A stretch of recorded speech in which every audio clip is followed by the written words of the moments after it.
अस्सलामुअलैकुम, welcome to हमारा पाकिस्तान। मैं सना कहवान। प्रोग्राम में आज मेरा साथ देंगे फारूक हमीद खान साहब, मोहम्मद नौशाद अली साहब, ताहिर नईम मलिक साहब और असदुल्ला खान साहब।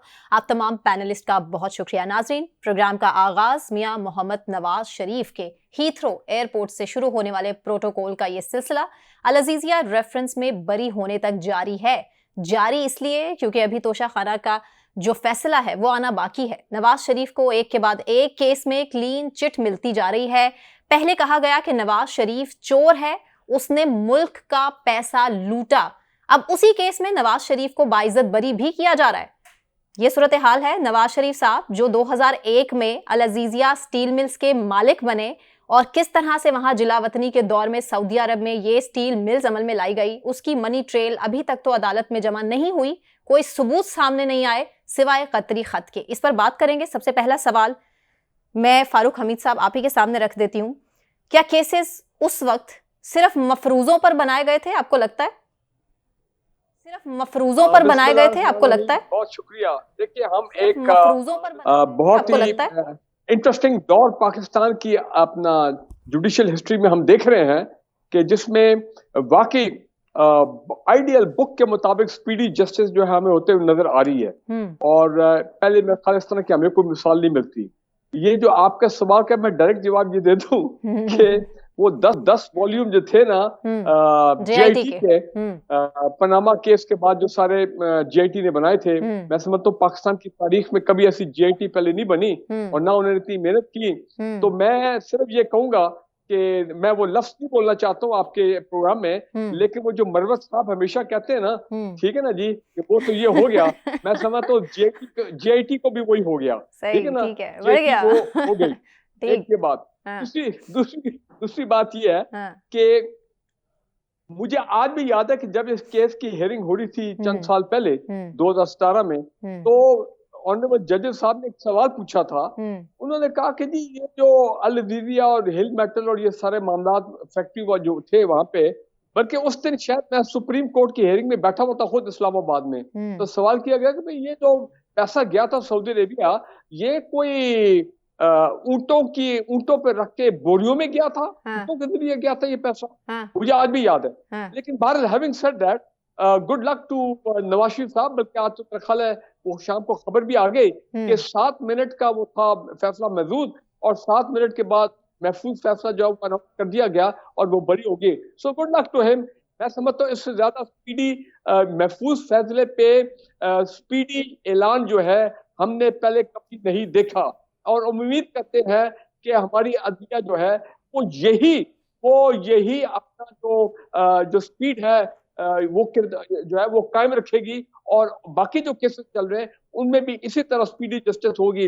साइफर केस है भाई, फर्द जुर्म नहीं हो रहा, साइफर केस को भी निपटाएं। कल मेरा ख्याल फिर उसकी हेयरिंग है और हमें नजर आना चाहिए जनाब अब मामला जो है तेज चल रहा है। वैसे एक बात सही है कि तब से नए चीफ जस्टिस साहब आए हैं, हमें केसेस में तेजी जो है वो नजर आ रही है। और किसके केसेस में फारूक साहब ये भी क्लियर कर दीजिए, किसके केसेस में आपको तेजी नजर आ रही है? नहीं देखें, यही ना, ये हाई प्रोफाइल केसेस की मैं बात कर रहा हूँ ना। लेकिन उधर कुछ सियासी जमातें हैं ना, केसेस में तेजी है भाई, उधर भी केसेस में तेजी होनी चाहिए। साबिक चेयरमैन पीटीआई की, सिर्फ यहाँ पे साबिक प्राइम मिनिस्टर वो के नवाज शरीफ साहब के केसेस में क्यों तेजी है? तेजी हर जगह नजर आनी चाहिए।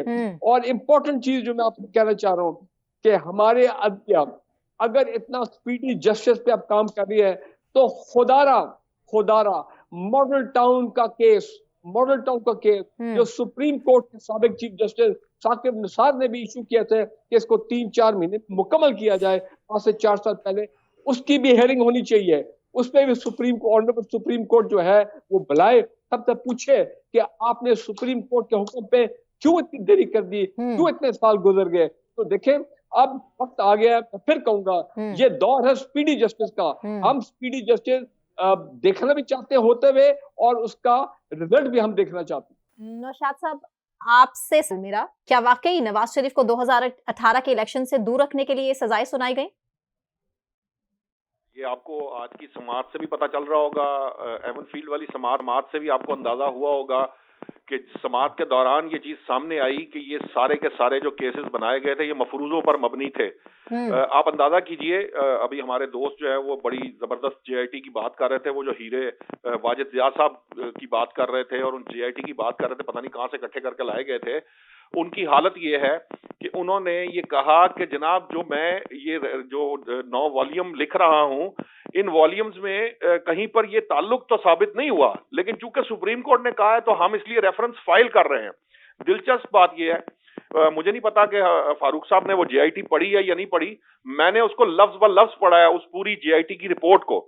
नौशाद साहब, फारूक साहब ये क्लेम कर रहे हैं कि ऐसी जीआईटी थी जो इससे पहले कभी नहीं बनी, इतनी मैं बता रहा हूं ना, थी। मैं उस जेआईटी की फाइंडिंग आपको बता रहा हूं कि मैंने वो जेआईटी की रिपोर्ट पढ़ी है और वो शर्मनाक है।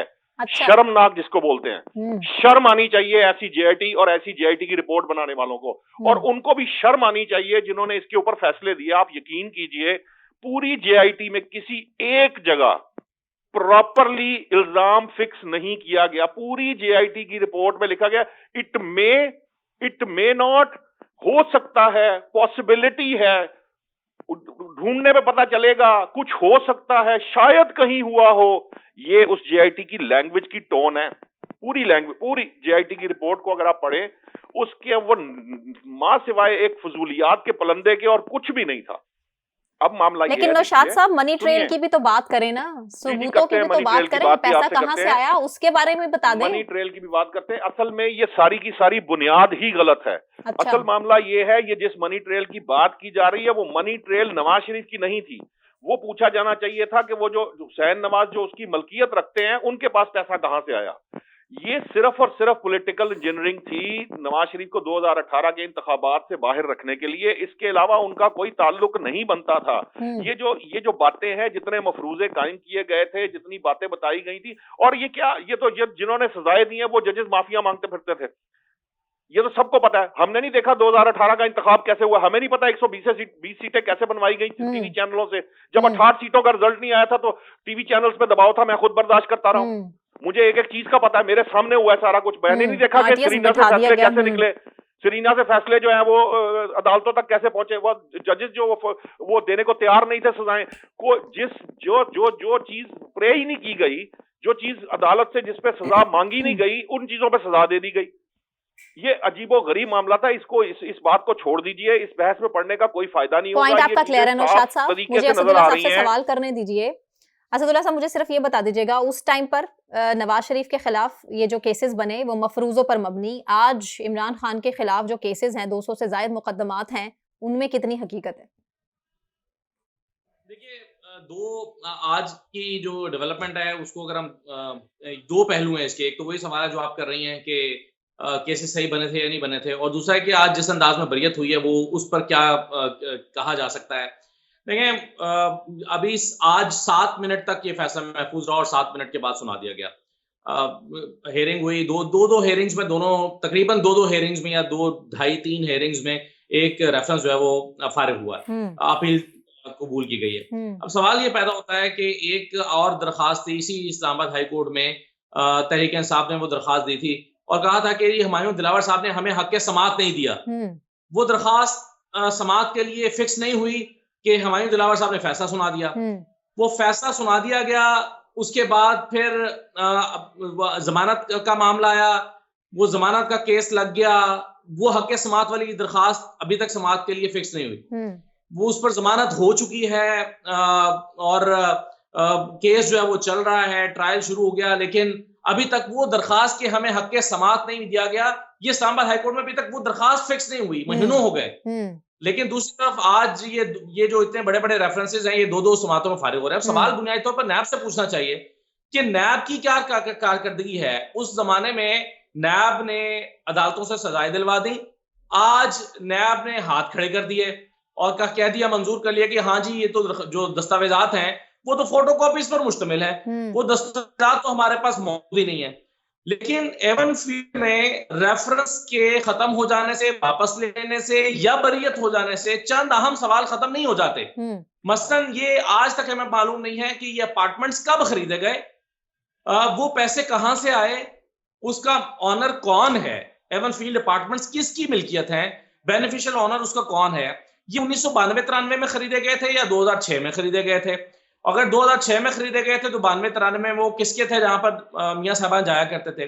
तो ये सवाल तो नहीं मर गए अपनी जगह पर, ये सवाल तो बरकरार ही हैं। ये बात बिल्कुल दुरुस्त है, मैं मानता हूं और नौशाद साहब से इत्तेफाक करता हूं कि नवाज शरीफ को बाहर करने के लिए ये बनाए गए थे, यानी सियासत से निकालने के लिए, बाहर करने के लिए ये रेफरेंसेस बनाए गए। असदुल्ला साहब, लेकिन आपको नहीं सवाल लगता ये कि स्टेटमेंट्स मकसद काफी थी? मकसद एक बेशक मरियम ये है। नवाज साहिबा की वो स्टेटमेंट थी कि मुल्क से बाहर तो क्या, मुल्क के अंदर भी कोई प्रॉपर्टी नहीं है, और उसके बाद हुसैन नवाज की ये स्टेटमेंट कि ये किराए के फ्लैट्स हैं, उनका मैं किराया अदा करता हूँ। इनकी भी तो कोई अहमियत होनी चाहिए। मैं वही अर्ज कर रहा हूँ कि देखें, ये रेफरेंसेस किस मकसद से बनाए गए ये हमें पता है कि उसके पीछे सियासी मकासद थे, नवाज शरीफ को निकालना था इक़्तिदार से। लेकिन सवाल ये पैदा होता है कि ये सब कुछ हुआ या था या नहीं हुआ था, ये रेफरेंसेस ठीक है या नहीं है, ये सवाल ठीक है कि नहीं है कि एमएम फील्ड डिपार्टमेंट किसके हैं। 16 अरब रुपए की मनी लॉन्ड्रिंग का जो शहबाज शरीफ साहब का और हमजा का केस था जिसमें टीटियां आई हैं, भाई वो टीटियां तो आई हैं ना। अब ये तो आप कह लेंगे चलेंगे शहबाज शरीफ को सियासी इंतकाम का निशाना बनाने के लिए किया गया, हो सकता है ऐसा ही हो, लेकिन क्या वो टीटियां नहीं आई, क्या वो मनी लॉन्ड्रिंग नहीं हुई, क्या वो सारा बैंक्स का रिकॉर्ड मौजूद नहीं है? वो 14 कम आमदन वाले मुलाजमीन के नाम पर अरबों रुपए की ट्रांजैक्शन का रिकॉर्ड मौजूद है, वो सारे के सारे वॉल्यूम पड़े हुए हैं, वो फेक नहीं है, वो रिकॉर्ड मौजूद है, वो सारे मुलाजमीन के अकाउंट्स में वो अरबों रुपए की ट्रांजैक्शन हुई है। कुछ बेचारे मर गए, कुछ अभी जिंदा हैं, फजलदाद अब्बासी भी अपनी मौत मर गया, एक और बेचारा दुबई में मर गया। ये सारे मुलाजमीन जो हैं, आखिर इनके अकाउंट में ट्रांजैक्शन तो हुई थी, उसका भी तो जवाब नहीं। चलेंगे तो ठीक है, ये मैं मान लेता हूं कि ये पॉलिटिकल इंजीनियरिंग हुई होगी या शहबाज शरीफ को सियासी इंतकाम का निशाना बनाने के लिए किया होगा। चले, आपका मोटिव गलत हो सकता है, लेकिन वो ट्रांजैक्शन, वो रिकॉर्ड कुछ हकाइक तो है ना जिन्हें झुटला नहीं सकते। आज़ाद साहब, पॉइंट क्लियर है आपका। ताहिर साहब, सिर्फ ये क्लियर कीजिएगा कि जो पाकिस्तान के मुक्तदर हलके हैं उनके लिए वाकई क्या करप्शन मैटर नहीं करती? कल के जो चोर थे वो आज के लीडर्स और आने वाले टाइम में वजीर आजम भी बन जाएंगे, और जो आज के चोर हैं कल को उनके खिलाफ भी इसी तरह के रेफरेंसेस हम देख रहे होंगे। तो फिर सवाल किससे करें? पाकिस्तान में इंसाफ इसी तरह मिलता है? आपने एक ड्रामा देखा होगा, चोर और सिपाही, और पीर पगाड़ा मरहूम का एक फिक्रा होता था कि बिल्ली चूहे का खेल जारी है। वो 20-30 साल उनका ये अखबारात में बयान शाया होता था। तो ये जो है, कुछ इश्यूज ऐसे होते हैं जिसको आप करप्शन कह रही हैं, कुछ कि वो दबाव डालने के लिए होते हैं कि सियासतदानों पे दबाव डाले जाएं, और सियासतदान फिर मुक्तदर हलकों पे दबाव डालते हैं। अच्छा। और दोनों आखिर में डील्स कर लेते हैं। तो ये कोई दूसरी बात ये कि करप्शन की एक बेसिक सेंस ये है कि रूल ऑफ लॉ किसी सोसाइटी में होता है कि कानून की नज़र में सब बराबर हैं, और उसमें ताकतवर अशराफिया रूल ऑफ लॉ का टेस्ट केस ये है कि आपका कानून क्या इस काबिल है कि ताकतवर लोगों पे उसका इतलाक हो सके। जब ये नहीं है तो फिर ये है कि उस माशरे में रूल ऑफ लॉ वीक है, और जिस माशरे में रूल ऑफ लॉ वीक जिसे हम आम ज़बान में कहते हैं, वहां से नौजवान माँ के जेवर बेच के, जायदाद बेच के भी बाहर मुल्क जाते हैं। वहां समुद्रों में यूनान की कश्तियां डूबती हैं और लोग बाहर हिजरत पे मजबूर हो जाते हैं, और बेवा के प्लाट पे कब्जा होता है। तो ये तो सबको पता है कि हमारे यहाँ रूल ऑफ लॉ नहीं है, लेकिन फिर भी सियासतदान चाहे करप्ट भी हैं, लेकिन उनके खिलाफ मुकदमात भी बनते हैं, उनके खिलाफ टीवी टॉक शो भी होती हैं, उनको सजाएं भी होती हैं, कसूरवार भी होते हैं। लेकिन हम एक मौसर एहतसाब का निज़ाम नहीं बना सके। अगर कोई तहकीकाती जर्नलिस्ट साफ़ी ये खबर करे, एक बड़ी अच्छी स्टोरी है, नौशाद साहब यहाँ एडिटर लेवल के बंदे बैठे, असदुल्ला खान साहब हैं, कि एहतसाब के नाम पे कितने पैसे टैक्स पेयर मनी के अरबों रुपए लुटाए गए, अफसरों ने टीए लिया, बैरून मुल्क वो गए, तो फिर ये उससे बड़ा एक करप्शन का स्कैंडल होगा। तो हम अभी तक एक ऐसा एहतसाब का मौसर निज़ाम वज़ा नहीं कर सके। बाकी यही कहना चाहिए कि खुदा नवाज रहा है तुझे नवाज शरीफ, कि जब आपके मामला ठीक हो जाएं तो फिर आपको वो एक नुक्ते से आप मुजरिम से मुहर्रम बन जाते हैं। तो ये वो नुक्ता जो मुजरिम का है वो हट गया, और अब मियाँ नवाज शरीफ मुहर्रम हैं इस निज़ाम को। और मैं सलाम पेश करता हूँ नवाज शरीफ साहब को कि वो इस निज़ाम को सही एक्सपोज कर रहे हैं। वो सारे लोग, वो सारे जो किरदार हैं जिन्होंने उन पर मुकदमात बनाए, और अब उन्हीं से ही वो खदमात वो खाली करा रहे हैं। हम्म। तो ये बहुत बड़ा उनका इंतकाम है तारीख से, इससे कि हाँ। वो किरदार वही, तुम ही ने दर्द दी है, तुम ही हम्म। दवा देना। तो ये कम से कम गुड टू बहुत सी अच्छा यू कर कहने रहे हैं वाले इसमें नवाज शरीफ अब साहब। मजीद कुछ नहीं कह सकते ना, कम से कम ये तो खुलकर हकीकत सामने आ नहीं, गई। मैं फारूक साहब आपका पॉइंट लूंगी, लेकिन मैं नौशाद साहब से सवाल करना चाह रही हूँ। इन्हीं लोगों के प्रेस रिलीजेस देख लें, इनकी नैब की प्रेस रिलीजेस देख लें, इन लोगों के इल्जामात देख लें, इन लोगों के रिमार्क्स देख लें, वो आज से बदल गए हैं। जैसे कैसेट प्लेयर में हम सैड सॉन्ग्स सुनते हैं और दूसरी कैसेट प्लेयर में हम वो ऑडियो चेंज सॉन्ग्स स्टार्ट हो जाते हैं। तो पाकिस्तान की सियासत में भी कुछ ऐसे ही चल रहा है। इसकी सबसे बड़ी एग्जांपल तो नौशाद साहब, आसिफ अली जरदारी साहब है, जो अपने बेटे की ही सियासत से इख्तलाफ कर बैठते हैं। बिलावल साहब को खुद समझ नहीं आती, वो कभी कुछ कह देते हैं जलसे में खड़े होकर और फिर उसके बाद खुद पैचअप करते हैं अपने वालिद के साथ और फिर उनकी स्टेटमेंट बदल जाती है। ये अब सॉफ्टवेयर जो अपडेट हुआ है जरदारी साहब का, और अब ये हाँ में हाँ मिला रहे हैं और लाडला भी कह रहे हैं कि नवाज शरीफ नहीं, वो तो इमरान खान है। बिलावल से थोड़ी बहुत गलती हो गई है, उसकी अभी ट्रेनिंग जरूरी है, तरबियत जरूरी है।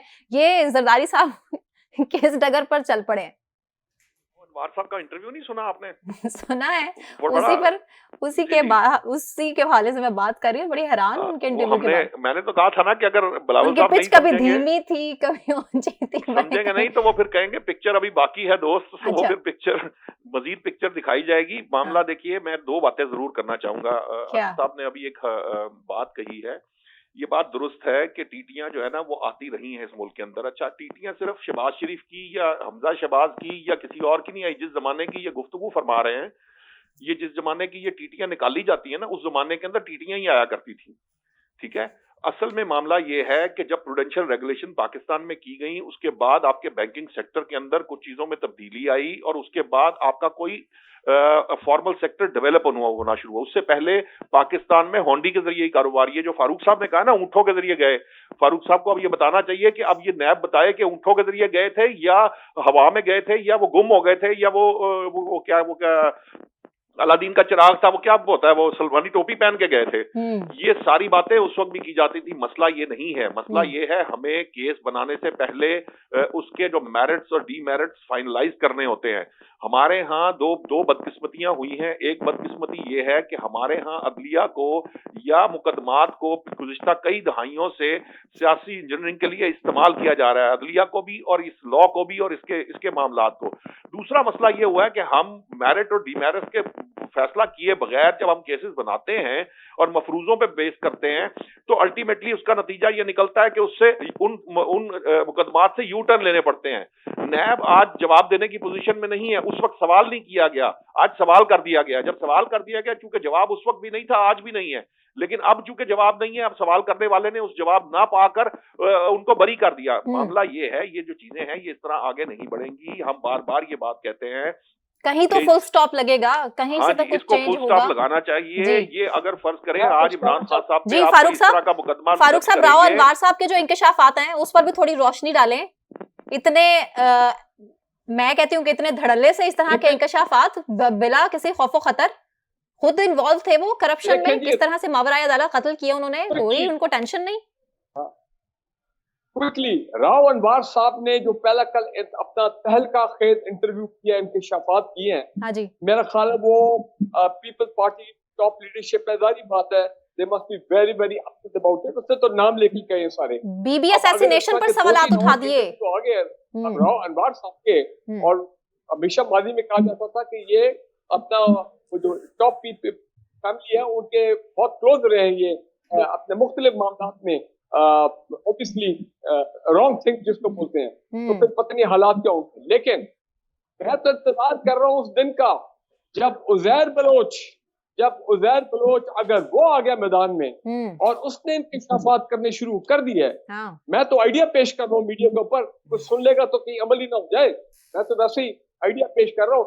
इस दिन उज़ैर बलोच ने आके इंकशाफात शुरू किए तो हम तमाम लोग जो है अपना सर छुपाएंगे, तमाम पॉलिटिकल पार्टी वगैरह, खासकर सिंध के हवाले से कि सिंध में क्या होता रहा है पिछले 15-20 साल में। तो watch out for Uzair Baloch. लेकिन एक इंपॉर्टेंट बात मैं कह रहा हूँ, देखिए जी, ये गुड लक है नवाज शरीफ के उनके मॉडल की। ये एयरक्राफ्ट हाईजैकिंग केस था जो अपना जनरल मुशर्रफ के दौर में टेकओवर के बाद उसमें वो कन्विक्ट हुए, लांडी जेल में गए, जी फिर चंद साल बाद वो बरी हो गए जब वापस आए। फिर ये 2 केसेस हुए एवनफील्ड के, अलीवी के, ये भी बरी हो गए।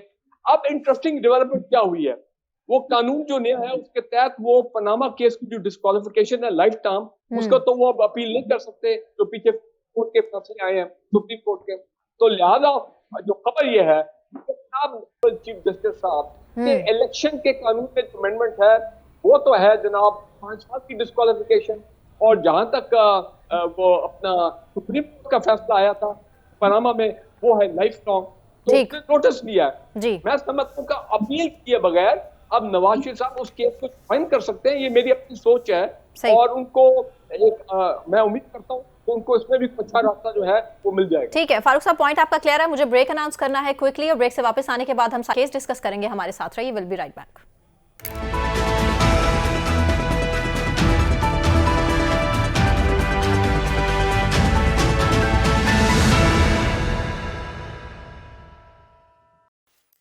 वेलकम बैक नाजरीन। इमरान खान और शाह महमूद कुरैशी पर फर्द जुर्म आयद नहीं हो सकी। एक जानिब तो इंसाफ की रफ्तार इतनी तेज है कि उधर दरखास्त दायर की जाती है और इधर बाइज्जत उन्हें बरी भी कर दिया जाता है। मैं बात नवाज शरीफ साहब की कर रही हूँ। जबकि दूसरी जानिब केस को इतना तवील किया जाता है कि हर हरबा इस्तेमाल किया जाता है। बादु नजर में इमरान खान को कोई रिलीफ मिलता दिखाई दे रहा है या नहीं, इस पर हम बात करेंगे। सबसे पहले सवाल आपके सामने असदुल्ला साहब, मुझे बता दीजिए इमरान खान को दूर दूर तक कहीं इंसाफ मिलता नजर आ रहा है? ये फैसले तो आसमानों पे होने हैं कि इमरान खान का क्या होगा। बज़ाहिर तो नहीं नजर आ रहा कि उन्हें कोई रिलीफ मिलने जा रहा है। अगर रिलीफ मिलना होता तो ये सब कुछ क्यों हो रहा होता जो कुछ हो रहा है।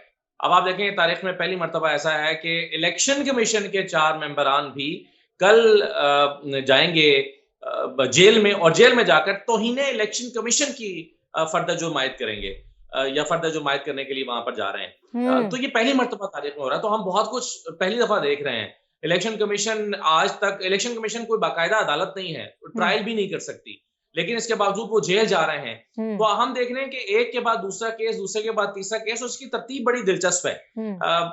इमरान खान के पर बनाए जाने वाले जो केसेस हैं वो तकरीबन एक ही वक्त में हमारे सामने आए, लेकिन बारी बारी उसमें जो है वो ट्रायल हो रहे हैं। ये बारी बारी फर्द जुर्म आयद हो रही है। उसकी वजह यह है कि अगर एक केस में उनको जमानत मिल जाती है तो फिर दूसरे केस में उनको अंदर रखा जा सकता है। क्या वजह है असदुल्ला, क्या केसेस इस तरह इतने कमजोर हैं? क्योंकि पीटीआई वकला का तो ये मानना है कि ये केसेस तो बिल्कुल बेबुनियाद हैं, इसमें इतने स्ट्रॉन्ग केसेस नहीं है, इतनी कमजोरियां इसमें कि इसमें रिलीफ मिल जाएगा बासानी।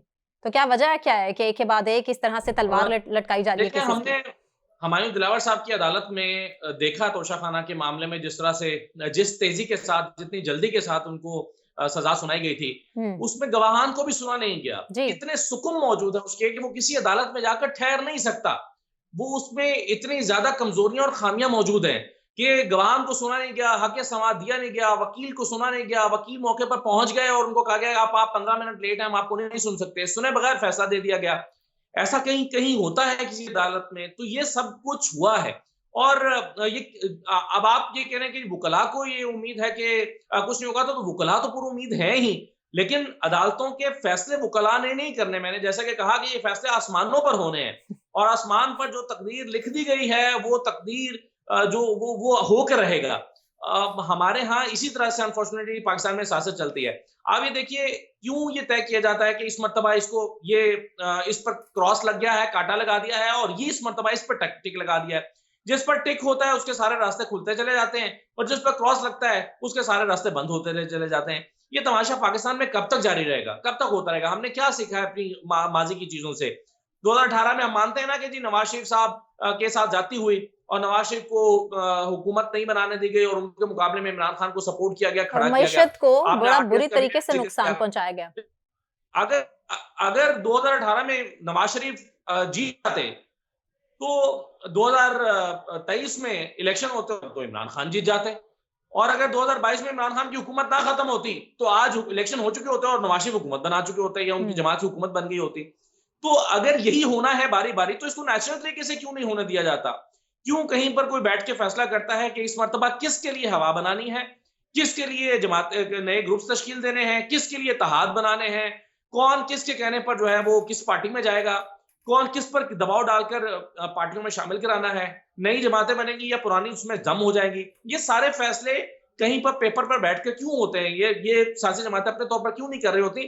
तो ये मेरा ख्याल है कि पाकिस्तान जो दायरे में सफर कर रहा है, उसकी बुनियादी वजह यही है कि यहाँ पर कोई भी चीज नेचुरल तरीके से नहीं चल रही, सिस्टम इवॉल्व ही नहीं हो रहा, सिस्टम प्रमाण नहीं चल रहा, सिस्टम बन ही नहीं पा रहा, वो आगे चल रही, और हम घूम फिर के वही 1990 और 92 में दोबारा खड़े हुए हैं। यही कुछ तो होता और आगे नहीं बढ़ पा रहे। 2023 करके जहां मुल्क है वहीं का वहीं खड़ा है। ताहिर नईम साहब, पीटीआई की अगली स्ट्रेटजी क्या होगी? क्योंकि बल्ले का निशान तो किसी सूरत पीटीआई को नहीं मिलना, ये इलेक्शन कमीशन तो डिसाइड कर चुकी है, लेकिन अब पीटीआई की स्ट्रेटजी क्या है? देखिए, मेरे ख्याल से तो उनका सर्वाइवल मोड है और वो चाहते हैं कि पार्टी भी उनकी सर्वाइव करे, इंतखाबात में इंतखाबी निशान के साथ आए। इस चीज़ के लिए उनकी पास सियासी हिकमत अमली उनकी क्या है ये मुझे नहीं पता।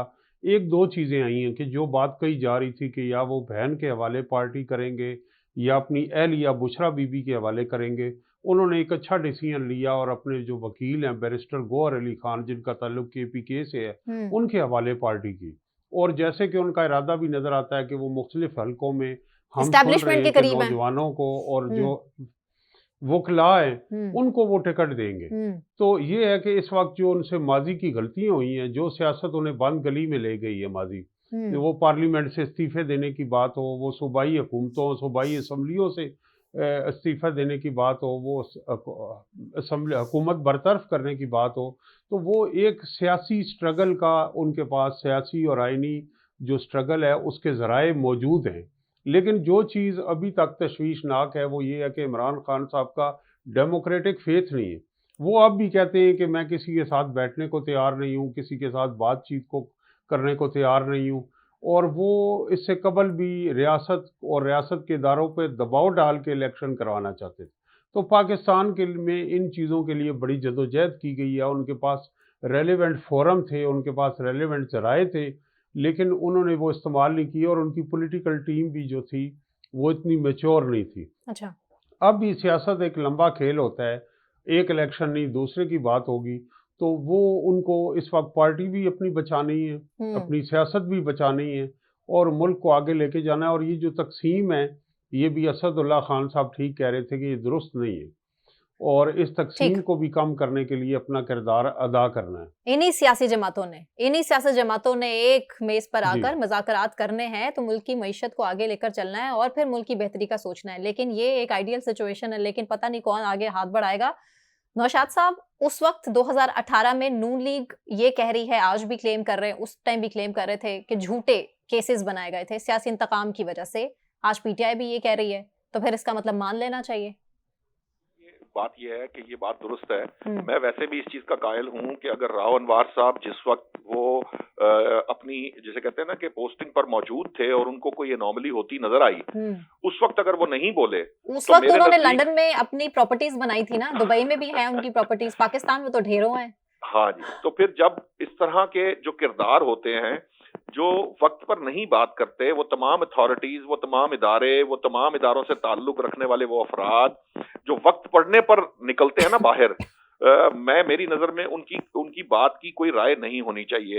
एक बात। दूसरी बात यह है कि ये बात दुरुस्त है कि अगर 2018 में नवाज शरीफ साहब के खिलाफ अगर कोई झूठे मुकदमे बनाए जा रहे हैं और मफरूजों की बुनियाद पर मुकदमे बनाए जा रहे हो, तो यही काम अगर पाकिस्तान तहरीक-ए-इंसाफ के चेयरमैन के साथ किया गया हो तो यकीनन ये गलत है, इसमें कोई दो राय हो नहीं सकती ना। देखिए, इंसाफ जो है वो तकाजा करता है कि मैंने अभी आपसे कहा कि मेरिट और डीमेरिट्स को आप सामने रखते हैं, करने के बाद केस आप तो एफआईआर दर्ज कराने जाए तो आपकी एफआईआर दर्ज नहीं होती थी जब तक वो जो है वो तफ्तीश नहीं कर लेता। वो कहता है कि जनाब पहले मैं कच्ची रिपोर्ट काटूंगा, उसके बाद देखूंगा, मैं जरा देख लूं तो फिर उसके बाद एफआईआर काटूंगा, क्योंकि एफआईआर कट गई तो फिर वो ऑफिशियल हो जाएगा। तो इमरान खान साहब ने ये कहा था ना कि मेरे पे कातिलाना हमला जिसने कराया, मेरी तो एफआईआर नहीं इस मुल्क में जो है वो काटी गई, उसमें मुझे इतनी मुश्किलात का सामना करना पड़ा, तो आम आदमी के साथ क्या होता होगा। हाँ, तो मेरा पॉइंट ये है कि देखिए, जो चीज नवाज शरीफ के लिए गलत है वो इमरान खान के लिए भी गलत है, जो चीज नवाज शरीफ के लिए दुरुस्त है वो इमरान खान के लिए भी दुरुस्त है। वो भी पॉलिटिकल लीडर हैं, वो भी पॉलिटिकल लीडर हैं।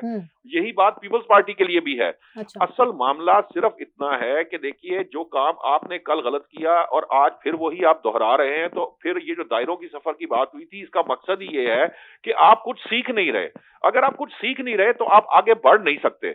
अगर फर्ज करें कि इमरान खान साहब पर जो मुकदमात, यकीनन उनके ऊपर सैकड़ों मुकदमात बनाने की कोशिश की जा रही है, जिसका कोई, जिनमें से बहुत से मुकदमात का शायद कोई नतीजा भी ना निकले। और उसका सबसे बड़ा मामला ये है कि ये जो हमने बात की थी कि ये जो मुकदमे बनाए गए हैं, इसकी तफ्तीश के अंदर इसके ऊपर जो कॉस्ट आएगी वो तो मेरे और आपकी जेब से जा रही है। उसका जिम्मेदार कौन है? आज पूछना चाहिए ना कि ये 5-7 साल जो शरीफ खानदान पे मुकदमे बनाए गए और जिनका आखिर नतीजा ये निकला कि वो आज हाथ झाड़कर बरी होकर साइड पर हो गए हैं, वो जिन्होंने बनाए थे उनको भी पूछा जाए, और जिन्होंने उसके ऊपर पैसा, ये जो करोड़ों रुपए की बात की गई, ये जो बैरून मुमालिक गई टीमें और जाके करके तो ये जो एक पलंदा बनाया था जिसका ना कोई सर था ना पांव था, उनसे पूछा नहीं जाना चाहिए कि जनाब आपको एक जिम्मेदारी दी गई थी तो आपने ये जिम्मेदारी निभाई है कि आज आपके किए धरे का नुकसान ये है कि आज हमें अदलिया को जो है वो सुबकी का सामना करना पड़ रहा है। अदलिया मजबूर हो रही है अपने उन फैसलों को वापस टर्न डाउन करने पे, क्योंकि उनकी बुनियाद कोई नहीं थी। इसी तरह अगर तहरीक इंसाफ के केसेस के अंदर ये जो इमरान खान के ऊपर केसेस है उनकी बुनियाद ना हो और उनको केस बनाया जाए, तो फिर उससे पूछा जाना चाहिए ना जो केस बना रहा है। हम इस तरह से कभी इन दायरों के सफर से नहीं निकलेंगे। हमें कुछ चीजें तय करनी पड़ेंगी, और इसके लिए तय करने के लिए जो सूटेबल तरीन लोग हैं वो एक्चुअली यही सियासतदान हैं। हम कहा करते थे, जब ये 2018 की बात थी, मुझे याद है कि नवाज शरीफ और पीपल पार्टी दौर में उन्हें ये कहा जाता रहा कि आप नैब में तरामीम करें। वो उस वक्त तरामीम नहीं कर पाए, और बाद में फिर जब उनको उसी का निशाना बनना पड़ा तो उनको याद आया कि नहीं, हमने इसमें तरामीम करनी है, और फिर उन्होंने पीडीएम हुकूमत के दौरान ये काम किया। लेकिन सियासी जमातों की इतनी कैपेसिटी नहीं है ना नौशाद साहब कि नैब को सियासत छोड़ दें, कोई और काम करे ना। लेकिन क्या कर सकते हैं? फिर कोई और काम करे ना, सियासत छोड़ दें। अगर उनकी कैपेसिटी नहीं है तो फिर वो सियासत किस लिए करते हैं? वो अपना मेरा नुमाइंदा होने का, कहने को अवामी नुमाइंदे हैं, लेकिन कहीं और से कबूलियत होती है, मकबूलियत तो दूर दूर तक नहीं है। फारूक साहब, पाकिस्तान तहरीक इंसाफ की नेक्स्ट स्ट्रेटजी क्या होनी चाहिए? मेरे से सवाल कर रहे हैं आप? जी फारूक साहब। अच्छा देखें, पहले मैं क्विकली एक बात कह दूं जो अभी हमारे मोहतरम नौशाद साहब फरमा रहे थे जी। ये बताएं कि ये जो ट्रायल कोर्ट होते हैं, पहले नैब का कोर्ट है, the trial court, accountability court, क्या ये अदलिया का हिस्सा नहीं है? हमारे जुडिशियल सिस्टम का हिस्सा नहीं है? क्या वहां पे 6-8 मिनट ट्रायल नहीं होते हैं? तो वो 8 मिनट जो ट्रायल होते हैं वो फिर क्या होता है? ये मुझे समझ नहीं आती कि हम ये कहें कि अदलिया अपने केस वापस ले रही है। भाई अदलिया, high courts are not the trial court, ये तो अपील कोर्ट है। तो फिर होना क्या चाहिए था कि जनाब हाई कोर्ट कहता हो कि ये केस हम इतने कन्विंस नहीं है, जिस तरह भी हम 2 दिन से सुन रहे हैं कि जनाब इसको वापस भेजा जाए अकाउंटेबिलिटी कोर्ट में रीट्रायल के लिए, ताकि रीट्रायल हो, पूरा मीडिया बैठे वहां पे, नैब दोबारा आए अपने रेफरेंस को डिफेंड करें, और वहां पे जब ये हारे नैब तो फिर पता लगे कि वाकई भाई जो पहले उनके रेफरेंसेस थे वो गलत थे, वो बदनीयती भी थे। तो और ये भी 2 दिन से ये बात चली है बड़ी, इलाहाबाद हाई कोर्ट ने एग्री नहीं किया। तालिबान आज फिर उन्होंने कहा था कि जी इसको रीट्रायल के लिए भेजे अलीजिया वाला केस। ऐसे केसेस में जब कहते हैं मफरूज है तो रीट्रायल द केस, एक बात। दूसरी देखें, आपने साबिक चेयरमैन पीटीआई की बात की, ये साइफर केस में आज जो हेयरिंग हुई, ये एक नॉर्मल डेवलपमेंट है, कभी मैंने सुना नहीं पहले कि जज साहब के जो पीछे वाली जगह है वहां पे 8-10 पुलिस, अब ऑलरेडी जेल में कोर्ट हो रहा है, ट्रायल हो रहा है, ओपन ट्रायल। मुलादा बात है कि फिर की दीवार लगी थी between the accused and the media, क्योंकि लास्ट में प्रॉब्लम हो गया था जब मीडिया ने आके बयान दिए इंटरव्यू के बाद। तो ये 2 बड़ी चीजें हुई हैं, वेरी वेरी डिफरेंट। मैं सिर्फ ये कहूंगा कि जो मेरी खबर यह है, एक्स चेयरमैन पीटीआई की तरफ से अब वो रिकंसिलिएशन की बात हो रही है, he has taken the first step back, और वो जो खुद नहीं आए हैं लीगल वजह से, ये अपना एज चेयरमैन पीटीआई से जो स्टैंड डाउन किया है, तो मेरा ख्याल, मैं जो हालात देख रहा हूँ और जिस तरह के नारेबाजी हो रही है केपी के अंदर जलसों में कि पीटीआई, बैरिस्टर गौहर साहब कह रहे हैं कि 70% अवाम पीटीआई के साथ है, और ये फारूक साहब, बैरिस्टर गौहर साहब भी इस तरफ इशारा कर रहे हैं कि 70% अवाम इमरान खान के साथ है, इसमें कितनी हकीकत और सच्चाई है? वो आपकी आवाज का बीच में। नौशाद साहब से ये सवाल करती हूँ। नौशाद साहब, बैरिस्टर गौहर इस तरफ इशारा कर रहे हैं कि 70% अवाम पाकिस्तान की पीटीआई के साथ है, हम बल्ले का निशान हासिल करके रहेंगे।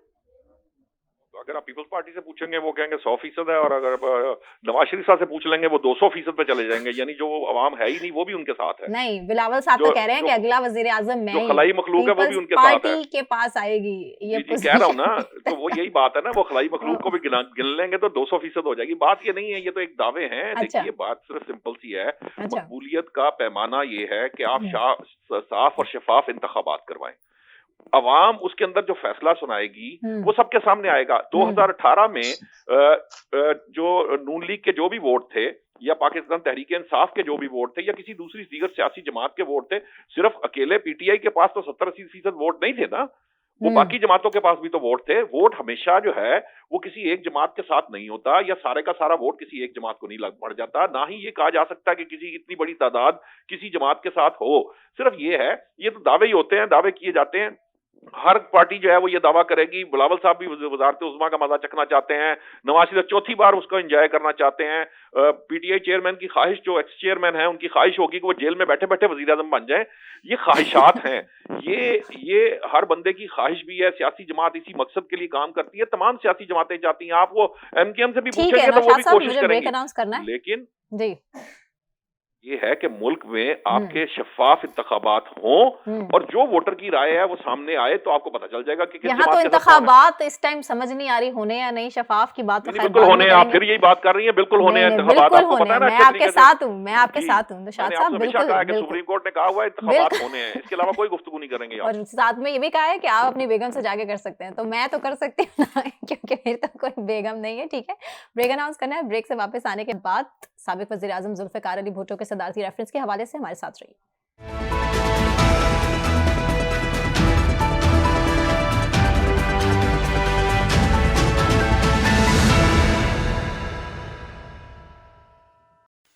वेलकम बैक नाज़रीन। सुप्रीम कोर्ट में आज साबिक वज़ीर आज़म जुल्फ़िकार अली भुट्टो के सदारती रेफरेंस की समाअत हुई। अदालत ने जुल्फ़िकार अली भुट्टो रेफरेंस की समाअत को जनवरी के दूसरे हफ्ते तक मुलतवी कर दिया गया। एक ऐसा केस जिस पर सब इस बात पर मुत्तफिक हैं कि ये अदालती कत्ल है, इस पर दोबारा से समाअत से आखिर क्या अदालत हासिल करने की कोशिश कर रही है, इस पर बात करेंगे। ताहिर नईम साहब, सवाल आपके सामने, क्या जुल्फ़िकार अली भुट्टो केस हतमी अंजाम को पहुंचेगा, आपको लगता है? देखें, हतमी अंजाम क्या, फैसले तारीख के इस तरह रिवर्स तो नहीं होते। इन रेट्रोस्पेक्ट जो फैसला आ गया उसके बाद वो फांसी के फंदे पे झूल चुके हैं और इस दुनिया से वो चले गए, रुखसत हो गए।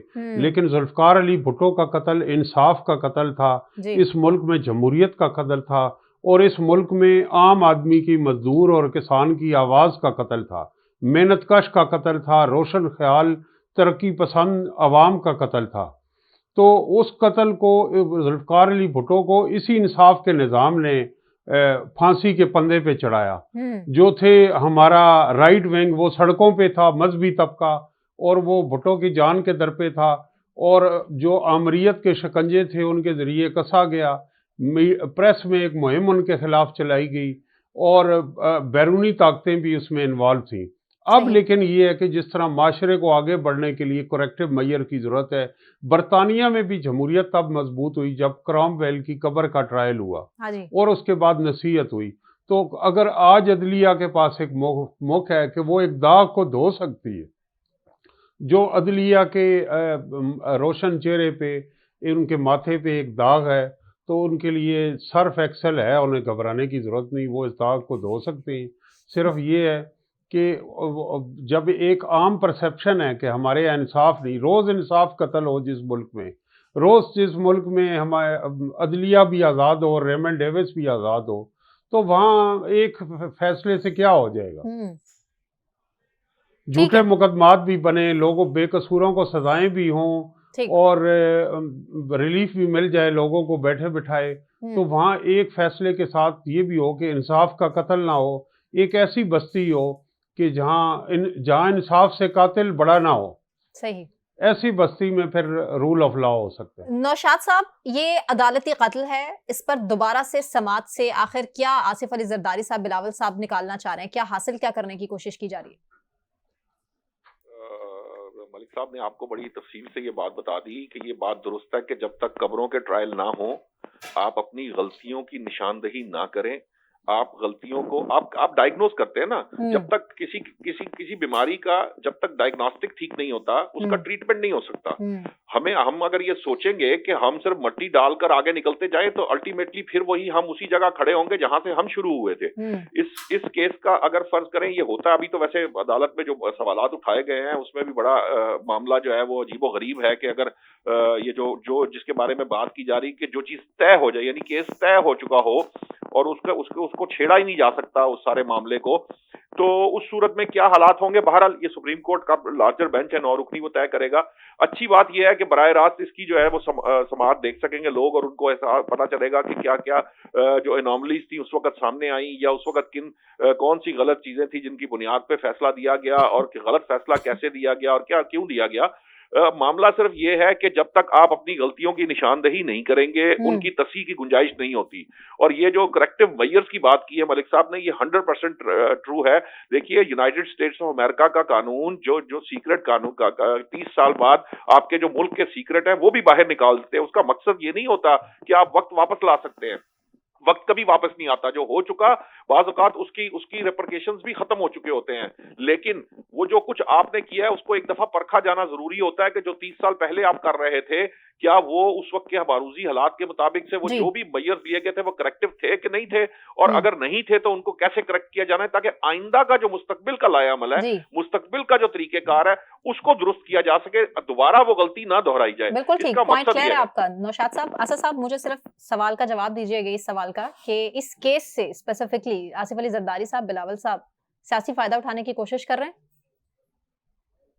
देखिए, ये तो 2011 में आसिफ जरदारी साहब जब सदर थे तब उन्होंने ये सवाल भेजा था आर्टिकल 186 के तहत सुप्रीम कोर्ट में। तो आज ये काजी फैसल साहब का इसको लगा देना, मेरा नहीं ख्याल कि जरदारी साहब ने या बिलावल साहब आज के हालात में इसको, ये तो बल्कि सवाल उठता है कि अगर उस वक्त भेजा गया था तो बीच में इफ्तिखार चौधरी साहब के बाद 8 चीफ जस्टिस साहिबान आए, और उन 8 चीफ जस्टिस साहिबान ने इस केस को फिक्स क्यों नहीं किया, इसको लगाया क्यों नहीं, बेंच क्यों नहीं बना। तो ये सवाल अगेन फिर सिस्टम की तरफ उठता है। लेकिन जो इसमें बुनियादी सवाल है, देखिए भुट्टो साहब ने किताब लिखी थी इफ आई एम असैसिनेटेड, और उसमें उन्होंने कहा था कि मुझे एटमी प्रोग्राम की वजह से अमेरिका कत्ल कराना चाहता है, यानी उन्होंने अपनी मौत का जिम्मेदार पहले ही से अमेरिका को ठहराया था। अब ये जो सवाल दिए गए हैं इस कोर्ट को, बेंच को, उसमें क्या ये सवाल भी शामिल किया जाएगा कि वाकई क्या अमेरिका इसके पीछे था? आज के इस वक्त में ये सवाल बड़ा इंपॉर्टेंट है, क्योंकि आज भी एक और यही सवाल उठा रहा है कि मेरी हुकूमत को खत्म करने में भी अमेरिका ही का किरदार था। तो सवाल फैसल साहब क्या इस सवाल को उन सवालों में लेकर आएंगे जो उनको भेजे गए हैं, या इसका दायराकार वसी कर सकते हैं, या सिर्फ ज़ियाउल हक को कब्र से निकाल कर लटकाना मकसूद है? अब इसमें भी जो मेरा ख्याल है जो सवाल है वो सिर्फ जो देखें जो आसिफ जरदारी साहब ने बतौर सदर भेजे थे, उसमें से एक सवाल ये था कि सजाए मौत सुनाना मुनसिफाना फैसला था, और फिर एक सवाल ये भी था कि फराहम करदा सबूत और शहादतें सजा सुनाने के लिए काफी थी। मेरा ख्याल है जो 5 सवाल थे उसमें से 2 अहम सवाल थे, इससे ये साबित होगा कि नहीं, उनका कत्ल का फैसला दुरुस्त नहीं था। तो इस पर आज जस्टिस मंसूर अली शाह साहब ने जो सवाल उठाया वो बड़ा इंपॉर्टेंट है। वो ये कह रहे हैं कि अगर इस तरह से एक फैसला जिसकी अपील भी हो चुकी है, अपील मुस्तरद भी हो गई है, वो डिसाइड हो चुका है, तो फिर बहुत सारे लोग जिनकी अपीलें हो चुकी हैं, जिनको फैसले हो चुके हैं, उनको भी क्या आप ये राइट देंगे कि अदालतें उनके फैसलों को भी असर नौ बैठ कर देखें?